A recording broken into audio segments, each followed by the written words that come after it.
अभी हम साहिबगंज के धारूपाली में है, जो कि आप जानते हैं कि जो मंजली है जिसका घर यही है, जो जाके अपने आशी के घर आज लगभग महीने होने वाले हैं, इतने दिनों से बैठी हुई है और वो कह रही है कि अब हम अपने घर जाएंगे, जो कि ये उनकी दादी आपको वीडियो में दिख रही होगी। इन्हीं से हम बात करने के लिए आए कि अगर वो मंजली यहाँ आपके घर पे आती हैं तो आप उसको रखिएगा या नहीं। तो देखिए ये दादी है उनकी, इनकी स्थिति इतनी खराब है कि अभी अब तक खाना तक नहीं खाई है, क्योंकि इनके जो 2 पोते थे वो एक तो जेल में है और एक फरार है। जो छोटी बच्ची है वो खाना नहीं बना सकती, इसकी वजह से अभी तक खाना नहीं खाया है। तो देखिए मंजली का घर है और ये इनकी बूढ़ी दादी है जिनकी स्थिति आप देख सकते हैं। मंजली कहती है कि जब हमारा प्रेमी अभिषेक के हत्या भल तो दादी हमार देखत रही, हम देखत रही भगवान ओकर करिहन झूठ बोलैता नु ओकरा कोरी हो जाई।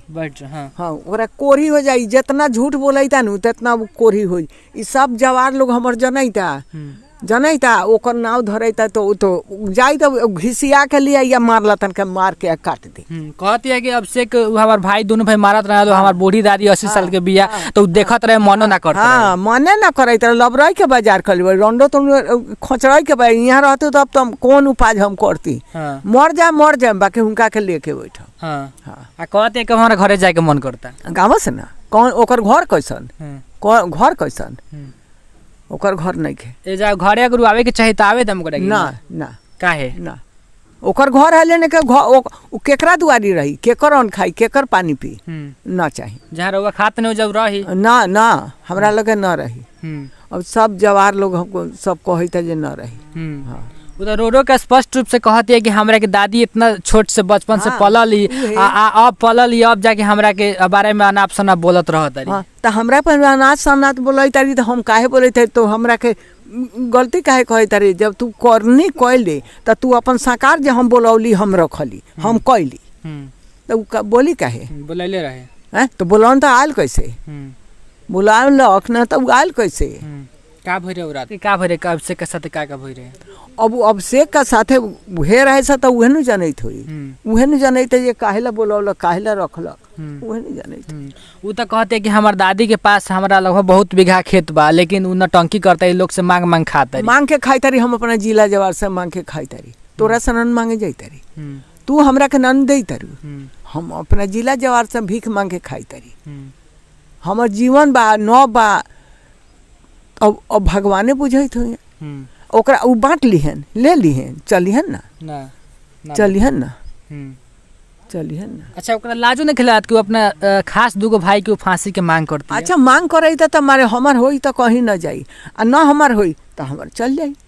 हाँ अब ओकरा से हमरा दिल नहीं खे माने ना रखे ना कभी ओहो जाऊ लोग कहता लोग हमनी ना रखम वो राखो व्यायाम काहे के ले लखा व्यायाम ले लखा तो राखो व्यायाम में रखे लेवेला रख ले लखा तो अब व्यायाम ले लग तो अब काहे ना रखी रहो द्रावड़े ने पोती है का करना ना बाबू घर जो रही तारी हम कॉलेज हमर फाट कर ना ले। अच्छा रोई मत दादी रोई मत नाम ले हम जितना बार हम तितना बार उनका सारनाग उतना वही जाले हमर रह जिंदगी में रहम ताले उनका सारनाग उतना हो हमर बड़ा कया रो तारी माफ कर दे ना बेटा।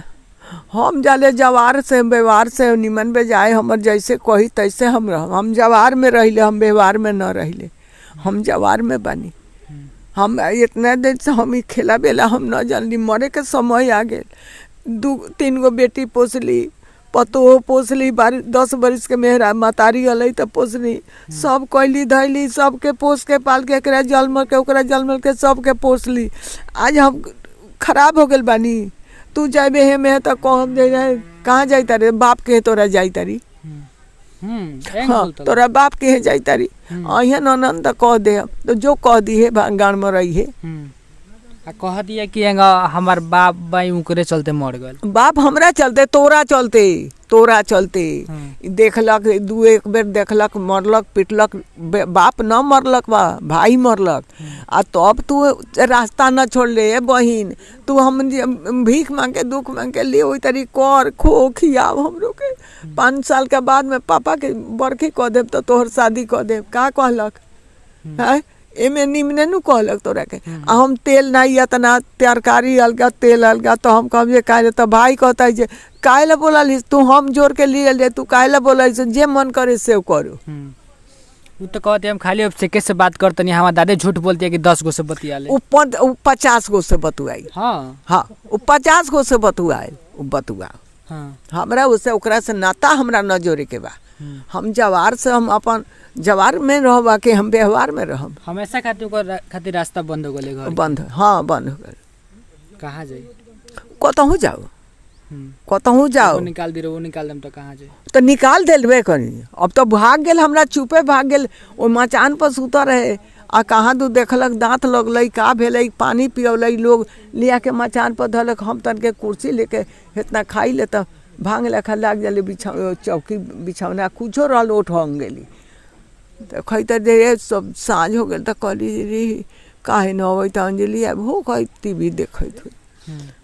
जब चाल कहते रहिए संजय संजय बउआ तो न बा, तब ओने से अबै लोग रउए लोगन